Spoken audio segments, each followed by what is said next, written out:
রহমতুল্লাহি ওয়া বারাকাতুহু। যারা বাইরে আছেন দোয়া করে মসজিদের ভিতরে চলে আসেন। نحمده ونصلي على رسوله الكريم.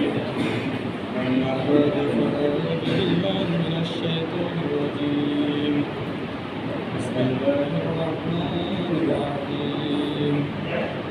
إن الله وملائكته يصلون على النبي يا أيها الذين آمنوا صلوا عليه وسلموا تسليما. اللهم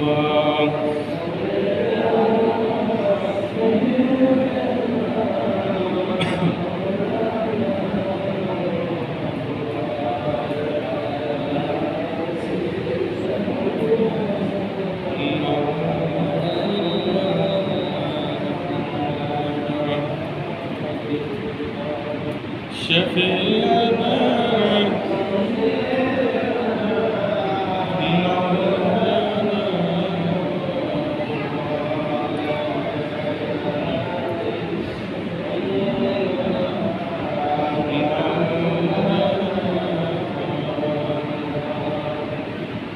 সকলের মহান রব্বুল আলামিনের নাম দিয়ে শুকরিয়া আদায় সবাই বলে আলহামদুলিল্লাহ। আল্লাহ পাক রব্বুল আলামিন আমাদেরকে জিলহজ মাসে মসজিদে আসা এবং বসার সুযোগ করেছেন এবং আমাদের হায়াতের মধ্যে আল্লাহ পাক রব্বুল আলামিন বারাকা দান করেছেন। এই জন্য আমরা সকলে প্রাণ খুলে অন্তর থেকে শুকরিয়া আদায় করি সবাই বলে আলহামদুলিল্লাহ। আল্লাহ পাক রব্বুল আলামিন আমাদের হায়াতের মধ্যে আরো সুখ সমৃদ্ধি এবং আমাদের হায়াতের মধ্যে বরকত দান করুন সকলেই বলি আমিন। যারা আমাদেরকে ছেড়ে দুনিয়া থেকে বিদায় নিয়ে চলে গিয়েছেন আমরা প্রাণ খুলে দোয়া করি আল্লাহ তাআলা তাদেরকে মাফ করে তাদের কবরকে জান্নাতের টুকরা বানায় সকলেই বলি আমিন। আল্লাহ পাক রব্বুল আলামিন আমাদেরকে আমাদের দৈনন্দিন জীবনে আল্লাহ পাক রব্বুল আলামিন সুখ দান করুন সকলে বলি আমিন। সম্মানিত হাজিরিন, আমরা শুনতেছিলাম কুরবানি সম্পর্কে আলোচনা, কুরবানির ইতিহাস, কুরবানির ফজিলত আমরা শুনেছি। ইনশাআল্লাহ আজকে আমরা কিছু গুরুত্বপূর্ণ কথা শুনবো যে কুরবানি সংক্রান্ত কিছু মাসালা মাসাইল এবং কুরবানির কিছু গুরুত্বপূর্ণ বিষয় সম্পর্কে এবং ঈদের দিনের সুন্নাহ সম্পর্কে। আল্লাহ পাক রব্বুল আলামিন তৌফিক দিন আমাদেরকে সকলেই বলি আমিন। সম্মানিত ভাইয়েরা, আমরা সকলেই জানি যে আল্লাহ পাক রব্বুল আলামিন বলেছেন ইন্নামা ইয়াতাকাব্বালুল্লাহু মিনাল মুত্তাকিন। আল্লাহ তাআলা তো শুধু তাদেরই কুরবানি, তাদেরই আল্লাহর জন্য জীবন থেকে ব্যয় করা বিষয়াদি কবুল করবেন যেই মানুষগুলো দুনিয়াতে মুত্তাকি, যেই মানুষগুলো দুনিয়াতে আল্লাহর জন্য কাজ করে থাকে, সেই মানুষগুলোরই কুরবানি, সেই মানুষগুলোরই ব্যয়, সেই মানুষগুলোরই ত্যাগ, সেই মানুষগুলোরই আল্লাহ পাক রব্বুল আলামিন যাবতীয় বিষয়গুলো কী করবেন? কবুল করবেন। এখন আমরা যদি কোনো কাজ আল্লাহর জন্য না করে মানুষের জন্য করে থাকি, কোনো কাজ যদি আল্লাহর জন্য না হয়ে আমাদের দুনিয়াতে সুখ বা দুনিয়াতে আমাদের শান্তি, আমাদের সম্মান, এই সমস্ত বৃদ্ধির জন্য কোনো কাজ করে থাকি, নিঃসন্দেহে সেগুলো আল্লাহ পাক রব্বুল আলামিন কবুল করবেন। আল্লাহ তো প্রথমেই বলেছেন প্রত্যেকটা মানুষের কাছ থেকে আল্লাহ কি চান না? আল্লাহ তাআলা প্রত্যেকটা মানুষের কাছ থেকে তার সম্পদ, তারপরে মনে করেন যে তার যে আয় ব্যয়, এগুলো কোনো কিছু কিন্তু আল্লাহ চাচ্ছেন না। আল্লাহ শুধুমাত্র চাচ্ছেন যে আল্লাহর জন্য কতটুকু আপনি তাকওয়া অবলম্বন করে সেই কাজগুলো করুন। এই জিনিসগুলো কিন্তু আল্লাহ চাচ্ছে, এর বাইরে আল্লাহ কিন্তু তেমন কিছুই চাচ্ছে না। এরপরে আল্লাহ পাক রব্বুল আলামিন বলেছেন আর অন্য এক জায়গায় কি বলেছেন যে কুল ইন্না সলাতি ওয়া নুসুকি ওয়া মাহইয়ায়া ওয়া মামাতি লিল্লাহি রাব্বিল আলামিন। দুনিয়াতে যারা মুমিন তাদের সকল কিছু তো হবে আল্লাহর জন্য। আপনার কুরবানি, আপনার সালাত, আপনার দৈনন্দিন জীবনের কার্য, যতগুলো কাজকর্ম, এই সকল কিছু হইতে হবে কার জন্য? একমাত্র আল্লাহ। কার জন্য হইতে হবে ভাই? একমাত্র আল্লাহ। এখন যদি সেগুলোর মধ্যে আমাদের কি থাকে? লৌকিকতা থাকে, মানুষকে দেখানোর মতো আমাদের ইবাদতগুলোর মধ্যে রিয়া থেকে থাকে, তাহলে দেখবেন যে আপনার আমার সেই ইবাদতগুলো আল্লাহর দরবারে কবুল হবে না। এবং কি এই যে ভণ্ডামি করার জন্য আল্লাহ পাক রব্বুল আলামিন আপনারা আমারে শাস্তি দেবেন। এই জন্য গত জুমায় বলেছি, কুরবানিটা হইতে হবে কার জন্য? আল্লাহর জন্য। আমাদের ত্যাগ হইতে হবে কার জন্য? আল্লাহর জন্য। আমাদের সকল মনের যা চাওয়া পাওয়া সকল কিছু হইতে হবে কার জন্য? স্বয়ং আল্লাহর জন্য।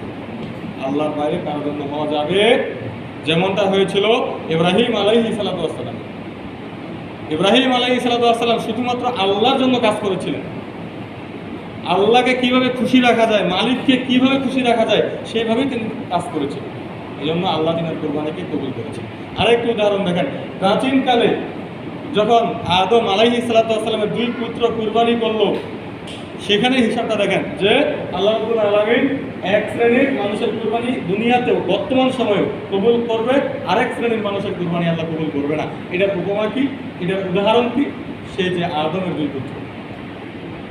পিছনের দিকে একটু তাকান, আদমের 2 পুত্র কিন্তু কুরবানি করেছিল, কিন্তু কুরবানি একজনের হয়েছে, একজনের হয়নি। তার মানে বোঝা গেল এখনো পৃথিবীতে কুরবানি এক শ্রেণীর মানুষের হবে, একজন মানুষের হবে, আরেকজন মানুষের হবে।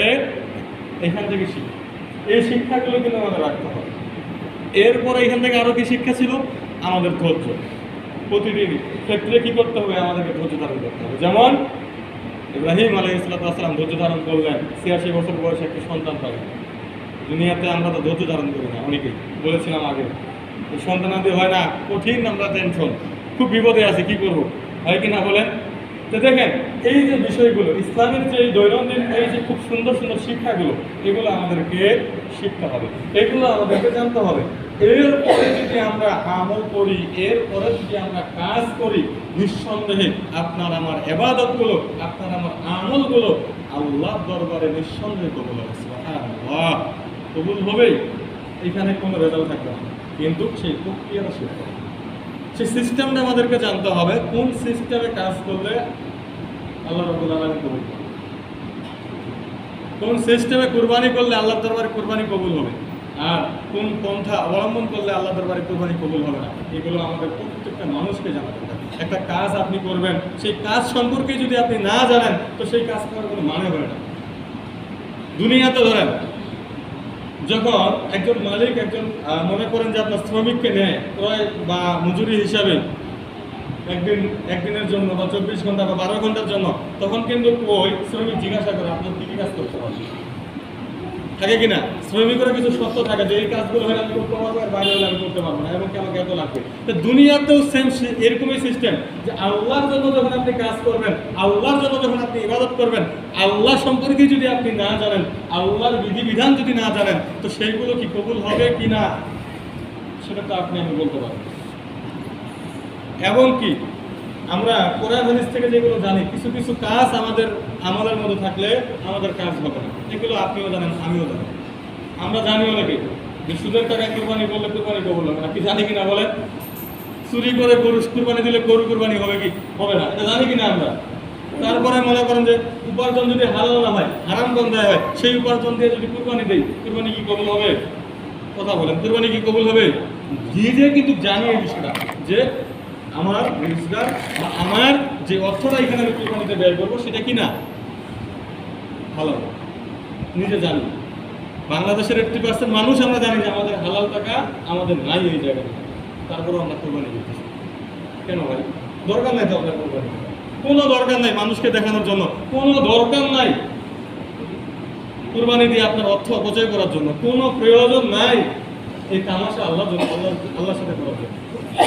আল্লাহ তামাশা চায় না, আল্লাহ চায় অল্প আমল করবেন, ভালোভাবে করবেন, যেন ওইটার মধ্যে কি থাকে? ইখলাস থাকে, ওইটার মধ্যে যেন তাকওয়া থাকে, ওইটার মধ্যে যেন আল্লাহ তাআলার জন্য আপনার হৃদয়ে ভালোবাসা। নবী করিম সাল্লাল্লাহু আলাইহি ওয়াসাল্লাম বলেছেন যে আখলিস দীনাকা ইয়াকফিকাল আমালুল কলিল, তোমরা অল্প আমল করো, অল্প কাজ করো, দুনিয়াতে বেশি তোমাদের কাজের প্রয়োজন নেই, তো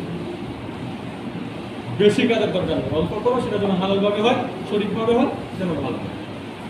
তাহলে এই জিনিসগুলো আমাদের কি করতে হবে? উপার্জন করতে হবে, এগুলো আমাদেরকে জানতে হবে, শিখতে হবে, অন্তরের খোরাক হিসেবে এগুলো রাখতে হবে। রাখতে পারলে আপনি আমি ইবাদত করলাম, সেগুলো করবো। এর বাইরে ইবাদত করলে ভাই কবুল হবে কিনা সন্দেহ আছে। এই জন্য বারবার বলি, কুরবানি করার করবে সেই কুরবানি যেন আল্লাহর জন্য হয়, সেই আপনার নিয়তটা ওইভাবে করতে হবে, এবং কুরবানি দিব ওই টাকাটা যেন অবশ্যই হালাল হয় সেই চিন্তা করতে হবে। নিঃসন্দেহে সেই টাকাটা হালাল হইতে হবে। কোনো হারাম করে কুরবানি আল্লাহ কবুল করবেন না, হারাম করে দানও আল্লাহ কবুল করবেন না। অনেক সময় দেখা যায় সমাজে আমাদের বিপদ আপদ আমাদের লেগেই থাকে, কি ভাই থাকে কিনা? অনেক সময় দেখা যায় সমাজে চলতে গিয়ে সব সময় আমাদের মধ্য থেকে মানে আল্লাহ পরীক্ষা নিতেই থাকে না আমাদের। খুব সব সময় আমরা বিপদের মধ্যে জীবনযাপন পার করি। কেন? এগুলোর একটাই কারণ, সেটা হচ্ছে কি আপনার ভালোবাসা কার জন্য না? আল্লাহর জন্য না। আপনি আল্লাহকে ভালোবাসতে পারেন না, আল্লাহর জন্য কোনো কাজকর্ম ঠিক মতো করতে পারেন না। দান সদকা আল্লাহর জন্য আপনি করতে পারেন, আপনাকে দান সদকা করতে হবে আল্লাহর জন্য, সেগুলো আপনি আল্লাহর জন্য করতে পারতেছেন না। যদিও করেন সেগুলোর মধ্যে ভেজাল, যার কারণে সমাজে, সংসারে, রাষ্ট্রীয় জীবনে, আপনার পারিবারিক জীবনে আপনার মধ্যে প্রতিনিয়ত কি হয়? সমস্যা লেগে থাকে, বিপদ আপনার মধ্যে যেতেই থাকে। হাদিসের মধ্যে এসেছে, মানুষ যখন দান করে, সদকা করে, আল্লাহ রাব্বুল আলামিন ওই মানুষগুলোর বিপদ আপদগুলোরে দূর করে দেয়। সুবহানাল্লাহ। মানুষগুলোর সমস্যাগুলোরে আল্লাহ দূর করে দেয়, মানুষগুলোর যে আপদ থাকে সেগুলোরে আল্লাহ পুরা করে দেয়, সমস্যাগুলোরে কি করেন? দূর করে দেন। আর আল্লাহ তাআলার পক্ষ থেকে তার উপর রহমত নাযিল হয়ে যায়। দান সদকা হালাল পন্থায় হালালভাবে করতে হবে। আমাদের তো প্রত্যেকটা এক্সাম হচ্ছে বেহারা, ভাই হারাম, সন্তান খাই হারাম। তো সেই জায়গায় কেমনি আশা করি আমার আপনার সন্তান ভালো হবে। তো যাই হোক ভাই, এর আগে ইব্রাহিম নবীর ইতিহাস আমরা শুনেছি, তার আগে আমরা আদম আলাইহিস সালামের ইতিহাস শুনেছিলাম, কিভাবে তিনারা দুনিয়ায় এসেছেন, কিভাবে কোরবানি করেছেন, কী জন্য করেছেন, এবং কি মাকসুদ ছিল তাদের কোরবানির মধ্যে, সকল কিছু আমরা শুনেছি। এবং এখান থেকে অনেক কিছু আমরা জেনেছি। কি ভাই, জেনেছি কিনা? শিখেছি কিনা? শিখেছি। কিন্তু প্রথম কথা হচ্ছে কি জানেন? শিক্ষা আমরা সবাই শিখি, কিন্তু সব থেকে বড় একটা সমস্যা হচ্ছে ওই শিক্ষাটা যে শিখলাম, ওই শিক্ষাটা আপনার আমার বাস্তব জীবনে, দৈনন্দিন জীবনে আমাদের প্রয়োগ থাকে। এটাই সমস্যা। আমাদের বাঙালিদের একটাই বড় সমস্যা, শিক্ষা শিখবার, ওই শিক্ষা থেকে লাভবান হয়ে আমাদেরকে যে বাস্তব জীবনে প্রয়োগ করতে হবে, ব্যবহার করতে হবে, ওই অনুযায়ী আমল করতে হবে, কাজ করতে হবে, এটা আমাদের। ইতিহাস থেকে আমরা শিক্ষা গ্রহণ করি বাঙালিরা অনেক সময়, বা শিক্ষা গ্রহণ করার পরে শিক্ষা শিখা এক জিনিস, দৈনন্দিন জীবনে বাস্তবায়ন করা আরেক। শিখে কোনো লাভ নাই যদি আপনি জীবনে বাস্তবায়ন না করেন।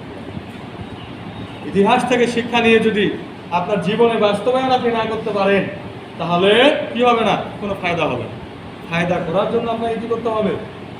ওই শিক্ষাটাকে নিজের জীবনে বাস্তবায়ন করতে হবে, সেই অনুযায়ী আপনাকে আমল করতে হবে। যেই অনুযায়ী আমল করেছিলেন বিশ্বনবী সাল্লাল্লাহু আলাইহি সাল্লাম, যেই অনুযায়ী আমল করেছিলেন সাইয়েদনা ইব্রাহিম আলাইহিস সালাম, সেই অনুযায়ী আমাদেরকে আমল করতে হবে। বারবার ওই কথাটাই বলতেছি, কুরবানি করলে আল্লাহ এক শ্রেণীর মানুষের কুরবানি কবুল করবেন, আরেক শ্রেণীর মানুষের কুরবানি কবুল করবেন না। এই জিনিসটা মাথায় আপনারা রাখবেন। এর আগে বলেছিলাম কুরবানির পশু ক্রয় হয়তো অনেকেই করেছেন, করবেন। 3টা বিষয় বলেছিলাম, মাথায় আছে তো সবার? 3টা বিষয়। যে 1 নাম্বার বিষয় হচ্ছে কি, আপনার উপার্জনটা হালাল হইতে হবে। কুরবানি করবেন আল্লাহর জন্য, উপার্জন যেন হালাল হয়। 2 নাম্বার, আপনি যে কুরবানি করবেন, কুরবানিটা যেন আল্লাহর জন্য আর কারো জন্য করবেন বলেছিলাম। 3 নাম্বার, কুরবানিটা যেন আপনার গোশত খাওয়ার জন্য না, এবং পশু যখন ক্রয় করবেন সেই পশু যেন সুস্থ সাবলীল এবং স্বাভাবিক হয়, নর্মাল না হয়, সেই জিনিসগুলো আপনাদেরকে আমি বলেছি। এই জিনিসগুলো মাথায় রেখে এরপর পশু ক্রয় করবেন, এই জিনিসটা মাথায় রাখবেন। আমাদের সমাজে তো আমরা কুরবানি করি প্রতিযোগিতা করার জন্য। ভাই মিলাইয়া দেন কথাগুলো, যারা আমরা কুরবানি করি, যে আমরা কুরবানি করি অধিকাংশ সময় প্রতিযোগিতা করার জন্য। আমাদের কুরবানি হয়ে গেছে এখন প্রতিযোগিতা, কে কত দামে কুরবানি দিচ্ছে, কে কত দামের গরু ক্রয় করতেছি, ছাগল ক্রয় করতেছি, কি হয় কিনা? প্রতিযোগিতামূলক আমাদের কুরবানি। আসলে কুরবানি প্রতিযোগিতামূলক হয় না ভাই, কুরবানি হয় আল্লাহর জন্য। যদি আপনি একটা ছোট্ট ছাগলও কিনেন, আর যদি সেটা আপনার হালাল উপার্জন দিয়ে হয়, সেই ছোট্ট ছাগলের কুরবানিটা আল্লাহ কবুল করবেন। আর যদি আপনি 2 লাখ টাকা দিয়ে একটা বড় গরু ক্রয় করেন, আর যদি সেখানে আপনার টাকার মধ্যে ভেজাল থাকে, নিঃসন্দেহে আল্লাহর কাছে সেটা কবুল হবে, সেটা যদি হয় মানুষকে দেখানোর জন্য, সেই কুরবানি আল্লাহ কবুল করবেন। এই জন্য বলি কুরবানি করবেন আল্লাহর জন্য। যদি ছোট্ট একটা ছাগলও হয়, সেই কুরবানি আল্লাহ কবুল করবেন। আর মানুষকে দেখানোর জন্য, সমাজে সমৃদ্ধি, নিজেকে নিজের আত্মমর্যাদাকে সমৃদ্ধি করার জন্য, বাড়ানোর জন্য, প্রভৃতি ইত্যাদি কাজগুলো করার জন্য যদি আপনি বড় বড় কুরবানি করে থাকেন গরু, আর এই সমস্ত কুরবানি যদি আল্লাহ কবুল না করে, কোনো লাভ নেই, কোনো ফায়দা হবে না। এই জিনিসটা মাথায় রাখবেন, এই জিনিসটা মাথায় রাখবেন। এরপরে আসেন কয়েকটি কাজ, কুরবানি সংক্রান্ত কয়েকটি বিষয় আমাদেরকে মনে রাখতে হবে। এক নম্বরে সেটা হচ্ছে কি, নিজের গরু নিজে আমরা ক্রয় করবো, নিজের পশু কুরবানির নিজে আমরা কি করবো, আপনার জবাই করবো। এই জিনিসটা আমরা মাথায় রাখবো। পশু ক্রয় করার পরে যেখানে আমরা জবাই করবো, সেখান পর্যন্ত নিয়ে যায় কি করব, আমরা চেষ্টা করব নিজের পশু যেন আমরা কি করি, নিজেই যেন কি করতে পারি, করতে পারি, জবাই করতে পারি। এই জিনিসটা মাথায় রাখতে হবে।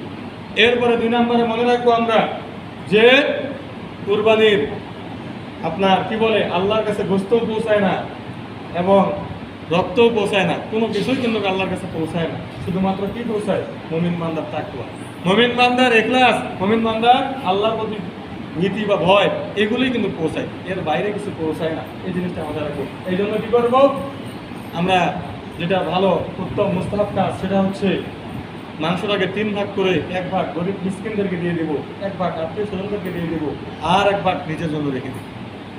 এই 2টা কাজ আমরা করবো। এরপরে কি করবো, কুরবানির যেই আপনার পশুর চামড়াটা, এটা আমরা অবশ্যই মাদ্রাসায়, এতিমখানায় আমরা দিয়ে দিব। এই জিনিসটা আমাদেরকে মাথায় রাখতে হবে।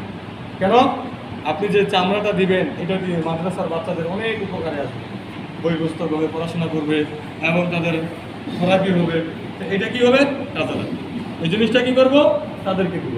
এতিম বাচ্চাদের মাঝে দিলে, তাদের মাঝে দিলে, বিতরণ করলে, তারা খাইলে আমরা সওয়াব পাবো। এই জিনিসটা আমরা কি করবো, এই জন্য সুন্দরভাবে মাথায় আমরা রাখবো, মাদ্রাসায় আমরা সুন্দরভাবে পৌঁছাই। এরপরে আমরা মাথায় রাখবো যে সর্ব অবস্থায় যে বিষয়টা, কুরবানির যে পশুটা আছে, এটার জন্য কোনো ত্রুটি না থাকে। শিং ভাঙ্গা, লেজ কাটা, পা ভাঙ্গা, অনেকেই আমরা কি করি, টাকা আমাদের অল্প, কিন্তু ওই বাজেটের মধ্যে ভালো করে পাই না, বাড়াইতেও পারি না। এখন ওই অল্প টাকায়, 40,000 টাকায় ঠেলে মেলে আমরা কি করতেছি, ওই লেজ কাটা, কান কাটা, পা ভাঙা গরুটা নিয়ে আসতেছি, মানে কুরবানি দিতে যাচ্ছে। এরকম দেখা যায় অনেক সমাজের মধ্যে, প্রচলন আছে কিনা, আছে। কিন্তু এই জিনিসগুলো নিঃসন্দেহে কি ভালো, এই জিনিসগুলো একদমই ভালো না। আপনি ওই 40,000 টাকা পাচ্ছেন না, ভালো ছাগল দেন না রে ভাই, বড় ছাগলগুলো কুরবানি করেন, সুস্থ স্বাভাবিক স্বাবলীন, সেটাকে নিয়ে আসেন না, নর্মাল ছাগলটাকে নিয়ে আসে কুরবানি দেন। তার থেকে আপনার দেখবেন বেশি সওয়াব কুরবানি করবেন। দরকার নাই তো গরুর মাংস খাওয়ার জন্য কুরবানিটা, মানে ওই আপনার ওকে যে গরুটা করে করা কোনো দরকার নেই। এরপরে অনেক সময় বলেন যে আমরা কুরবানির মাংসটা ফ্রিজিং করতে পারবো কিনা, ফ্রিজে রাখতে পারবো কিনা। পারবেন, কোনো সমস্যা নেই, ফ্রিজে রেখে যতদিন ইচ্ছা ততদিন খেতে পারবেন, কোনো সমস্যা তাতে নাই। ফ্রিজে রাখে খান আপনারা, বাট যেটা গরিব মিসকিনের ভাগ সেটা দিয়ে তারপরে রাখেন, সব থেকে ভালো এবং উত্তম। এই জিনিসগুলো আমরা মাথায় রাখবো। এরপরে আসেন ঈদের দিনের কয়েকটি কাজ। ঈদের দিন আমরা যে কাজগুলো করবো, প্রথম কথা হচ্ছে ঈদের দিনের সুন্নাহ কাজ হচ্ছে কি, ফজরের জামাতটা অন্তত যাতে করে মসজিদে আসে জামাতের সাথে আমরা আদায় করতে পারি। ফজরের সময় অন্তত মসজিদে এসে আমরা যেন ইমামের পিছনে জামাতের সাথে ফজরের সালাত আদায় করি, এই কাজটা আমরা করব। এরপর ঈদগাহে যে রাস্তায় যাব, আসার সময় আমরা কি করব, ব্যতিক্রম আরেকটা বিপরীত রাস্তায় ব্যাক করব, এটা একটা সুন্নাহ। এরপরে আমরা যে কাজগুলো করব, যাওয়ার সময় তাকবীর পাঠ করতে করতে যাব, আসার সময় তাকবীর পাঠ করতে করতে আসবো। এই জিনিসগুলো আমাদেরকে মাথায় রাখতে হবে এবং আমরা সুগন্ধি আতর ব্যবহার করবো, নাস্তা পানি খেয়ে ইনশাআল্লাহ ঈদগাহে আমরা। এই কয়েকটি কথার উপর আল্লাহ তাআলা আমাদেরকে আমল করার তৌফিক দিন, সকলেই বলি আমিন। আল্লাহ তাআলা মুমিন বান্দাদের কুরবানিকে কবুল ও মঞ্জুর করে নিক, সকলেই বলি আমিন। আমাদেরকে উত্তম জাযায়ে খায়ের আল্লাহ রাব্বুল আলামিন সকলকে দান করুক, সকলেই বলি আমিন। ওয়া আখিরু দাওয়ানা আলহামদুলিল্লাহি রাব্বিল আলামিন। যারা নামাজ পড়েন আপনারা নামাজ পড়বেন। لا إله إلا هو الولي الشهادة الرحمن الرحيم ولا حول ولا قوة إلا بالله العلي العظيم الصلاة والسلام على سيدنا ومولانا محمد صلى الله عليه وسلم سيد المرسلين القائلين المطهرين والمتبعين والماعين. أما بعد فيا أيها الإخوة المسلمون، أسأل الله تعالى في دينكم وبينكم أطيعوا الله وأطيعوا الرسول وأولي الأمر منكم واستقيموا على ذلك لعلكم تفلحون. ألا تموتن إلا وأنتم مسلمون كافرون. بارك الله لنا ولكم في القرآن الكريم ونفعنا وإياكم بالذكر الحكيم. أعوذ بالله من الشيطان الرجيم. ومن يطع الله والرسول فأولئك مع الذين أنعم الله عليهم من النبيين والصديقين والشهداء والصالحين وحسن أولئك رفيقا. ذلك الفضل من الله وكفى بالله عليما.